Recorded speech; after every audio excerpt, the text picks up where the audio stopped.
Hi, എല്ലാവർക്കും നമസ്കാരം. ഇന്ന് ഞാൻ വന്നിട്ടുള്ളത് പെർഫ്യൂമിനെ കുറിച്ചിട്ടുള്ള മറ്റൊരു വീഡിയോയുമായിട്ടാണ്. ഇത് അല്പം പ്രാധാന്യമുള്ള ഒരു കാര്യമാണ്.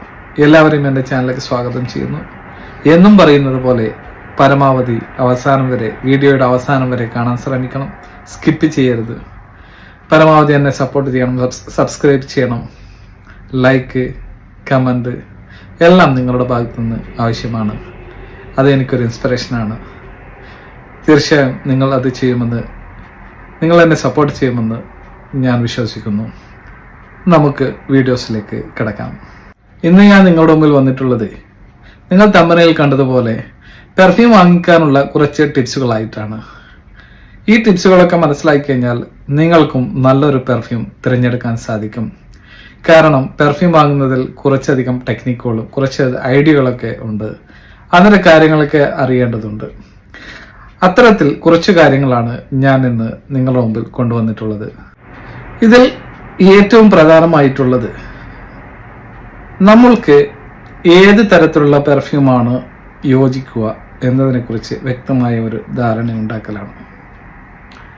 പൂക്കളുടെയോ പഴങ്ങളുടെയോ മരങ്ങളുടെയോ ഹെർബലുകളുടെയോ മറ്റുള്ള ഓറിയന്റുകളുടെയോ പ്രകൃതിയുടെയോ അല്ലാതെ അമ്പറികളുടെയോ മസ്കുകളുടെയോ ഏത് തരത്തിലുള്ള പെർഫ്യൂമാണ് നമുക്ക് യോജിക്കുന്നത് എന്ന് ആദ്യം ഒരു ധാരണയിലെത്തേണ്ടതാണ്. ഇത്തരത്തിൽ ഒരു ധാരണ ഉണ്ടാക്കിയാൽ മാത്രമേ നമുക്ക് നല്ലൊരു പെർഫ്യൂം തിരഞ്ഞെടുക്കാൻ സാധിക്കുകയുള്ളൂ. കാരണം നമുക്ക് യോജിച്ച പെർഫ്യൂം ആദ്യം തന്നെ നമുക്ക് ആ ഒരു സ്റ്റോറിലുള്ള സെയിൽസ്മാൻമാരോട് പറഞ്ഞു കഴിഞ്ഞാൽ അവരുടെ സ്റ്റോറിലുള്ള നമ്മുടെ ആ ഒരു ഇച്ഛയ്ക്കനുസരിച്ചിട്ടുള്ള സ്മെല്ലുകൾ അവരുടെ മാർക്കറ്റ്, അവരുടെ ആ സ്റ്റോറിൽ ഉണ്ടെങ്കിൽ അവർ അതെല്ലാം നമുക്ക് ഡിസ്പ്ലേ ചെയ്ത് തരുന്നതാണ്. അതുകൊണ്ടാണ് ആദ്യം വ്യക്തമായ ഒരു സ്മെല്ലിന്റെ ധാരണ ഉണ്ടാക്കേണ്ടത് എന്ന് പറയുന്നത്. പെർഫ്യൂം വാങ്ങിക്കുമ്പോൾ നമ്മൾ ഒരിക്കലും ടെസ്റ്റ് ചെയ്യാതെ പെർഫ്യൂം വാങ്ങിക്കരുത്. എല്ലാ കടകളിലും പെർഫ്യൂം ടെസ്റ്റർ ഉണ്ടായിരിക്കുന്നതാണ്. മിക്ക കടകളിലും പെർഫ്യൂം ടെസ്റ്റർ അവൈലബിൾ ആണ്. നമുക്ക് ചെറിയ 1 മില്ലി 2 മില്ലി ആയിട്ടുള്ള ടെസ്റ്ററുകൾ കടകളിൽ നിന്നും ലഭിക്കുന്നതാണ്. വലിയ വലിയ സ്റ്റോറുകളിലാണ് ഇത്തരത്തിലുള്ള ടെസ്റ്ററുകൾ കാണപ്പെടാറുള്ളത്. അത്തരത്തിലുള്ള ടെസ്റ്ററുകൾ വാങ്ങി നമ്മൾ ഉപയോഗിച്ച് അതിൻ്റെ ലാസ്റ്റിംഗ്, അതിൻ്റെ ക്വാളിറ്റി, സ്മെല്ല് ഒക്കെ നമ്മൾ മനസ്സിലാക്കേണ്ടതാണ്. ടെസ്റ്ററുകൾ ചോദിച്ച് വാങ്ങുന്നതിൽ ഒരിക്കലും മടി കാണിക്കേണ്ടതില്ല. കാരണം അത് നമ്മളുടെ ഒരു അവകാശമാണ്. ഏത് പെർഫ്യൂം വാങ്ങിക്കുമ്പോഴും, കാരണം നമ്മൾ അത്യാവശ്യം വില കൊടുത്ത് വാങ്ങുന്ന പെർഫ്യൂമുകളാണ്.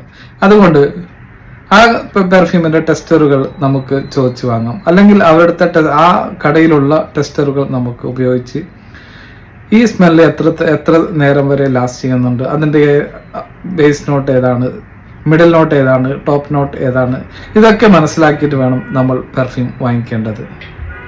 അതുപോലെ പെർഫ്യൂം അടിച്ച ഉടനെ അല്ലെങ്കിൽ പെർഫ്യൂം ടെസ്റ്റ് ചെയ്ത ഉടനെ തന്നെ നമ്മൾ ഒരിക്കലും ആ പെർഫ്യൂമിൻ്റെ സ്മെല്ല് യഥാർത്ഥ സ്മെല്ലാണെന്ന് കണക്ക് കൂട്ടരുത്.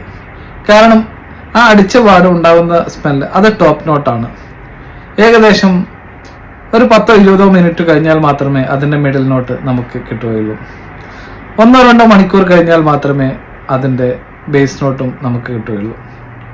അപ്പോൾ ഇത്തരത്തിൽ നമ്മളൊരു പെർഫ്യൂം ടെസ്റ്റ് ചെയ്യുമ്പോൾ കുറഞ്ഞത് 2 മണിക്കൂറിന് ശേഷമെങ്കിലും നമ്മൾ ആ പെർഫ്യൂമിൻ്റെ സുഗന്ധം അറിഞ്ഞിരിക്കേണ്ടതാണ്. കടയിൽ പോയി ടെസ്റ്റ് ചെയ്ത് അപ്പം തന്നെ പെർഫ്യൂം വാങ്ങുന്നത് അത്ര ഉചിതമല്ല.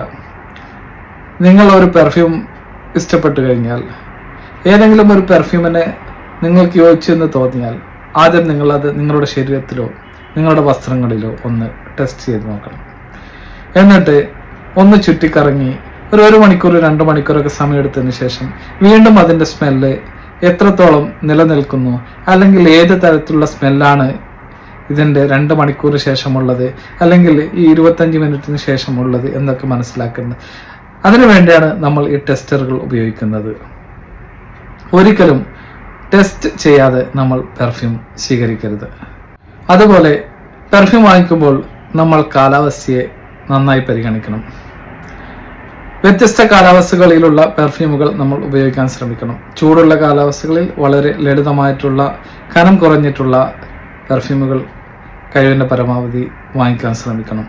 എന്നാൽ തണുപ്പ് കാലങ്ങളിൽ അത്യാവശ്യം കനം കൂടിയ മോളിക്കുലാർ വെയിറ്റ് കൂടിയിട്ടുള്ള തരത്തിലുള്ള പെർഫ്യൂമുകൾ വാങ്ങുന്നതിൽ തെറ്റില്ല. കാരണം ഈ ചൂട് കാലങ്ങളിൽ നമ്മൾ കനം കൂടിയ പെർഫ്യൂം ഉപയോഗിക്കുമ്പോൾ ഒരുപക്ഷെ നമുക്കത് അസ്വസ്ഥത ഉണ്ടാക്കാം. ചൂട് കൊണ്ട് വളരെ പെട്ടെന്ന് തന്നെ നമ്മുടെ ഓൾഫാക്ടറി എന്ന ഈ മൂക്കിൻ്റെ ആ ഒരു കഴിവ് പെട്ടെന്ന് തന്നെ ഇല്ലായ്മ ചെയ്യും. അതുകൊണ്ട് പരമാവധി നമ്മൾ ചൂട് കാലങ്ങളിൽ ലളിതമായിട്ടുള്ള പെർഫ്യൂമുകൾ തിരഞ്ഞെടുക്കാൻ ശ്രമിക്കണം. തണുപ്പ് കാലങ്ങളിൽ ഇത്തിരി കനമുള്ളതായെങ്കിലും കുഴപ്പമില്ല. കാരണം നിങ്ങൾക്ക് പെർഫ്യൂമിൻ്റെ ബേസ് നോട്ട് ഒരുപക്ഷെ പരിചയമില്ലായിരിക്കാം. അതുകൊണ്ടാണ് നിങ്ങളോട് ഞാൻ പറയുന്നത്, പെർഫ്യൂം വാങ്ങിക്കുമ്പോൾ ലളിതമായിട്ടുള്ള പെർഫ്യൂം വാങ്ങാൻ ശ്രമിക്കണം. ഈ ചൂട് കാലങ്ങളിൽ, തണുപ്പ് കാലങ്ങളിൽ കുഴപ്പമില്ല, നിങ്ങൾക്ക് ഏത് തരത്തിലുള്ള പെർഫ്യൂം വേണമെങ്കിലും ചൂസ് ചെയ്യാം. പരമാവധി പെർഫ്യൂം വാങ്ങിക്കാൻ ശ്രമിക്കുമ്പോൾ EDP ലേബലിലുള്ള പെർഫ്യൂമുകൾ മാത്രം വാങ്ങിക്കാൻ ശ്രമിക്കുക. ചില ബ്രാൻഡുകളുടെ EDT പെർഫ്യൂമുകളും അത്യാവശ്യം ക്വാളിറ്റി ഉള്ളതാണ്. എന്നാൽ ഒട്ടുമിക്ക കമ്പനികളുടെയും പെർഫ്യൂമുകളിൽ EDP മാത്രമേ കൂടുതൽ സമയം ലാസ്റ്റ് ചെയ്യുന്നുള്ളൂ. ഇത്തരത്തിലുള്ള പെർഫ്യൂമുകളാണ് നിങ്ങൾ വാങ്ങിക്കുന്നതെങ്കിൽ നിങ്ങൾക്ക് കൂടുതൽ ലാസ്റ്റ് ചെയ്യുന്ന പെർഫ്യൂമുകൾ തന്നെ വാങ്ങിക്കാൻ സാധിക്കും. കാരണം ഇതിൻ്റെ ഒക്കെ ബേസ് നോട്ട് അപാരമാണ്, കൂടുതൽ സമയം ലാസ്റ്റ് ചെയ്യുന്നതുമാണ്. അതുകൊണ്ടാണ് മിക്ക പെർഫ്യൂം കമ്പനികളും EDP എന്ന ലേബലിലുള്ള പെർഫ്യൂം മാർക്കറ്റിൽ കൂടുതൽ സുലഭമായി വിറ്റൊഴിക്കുന്നത്.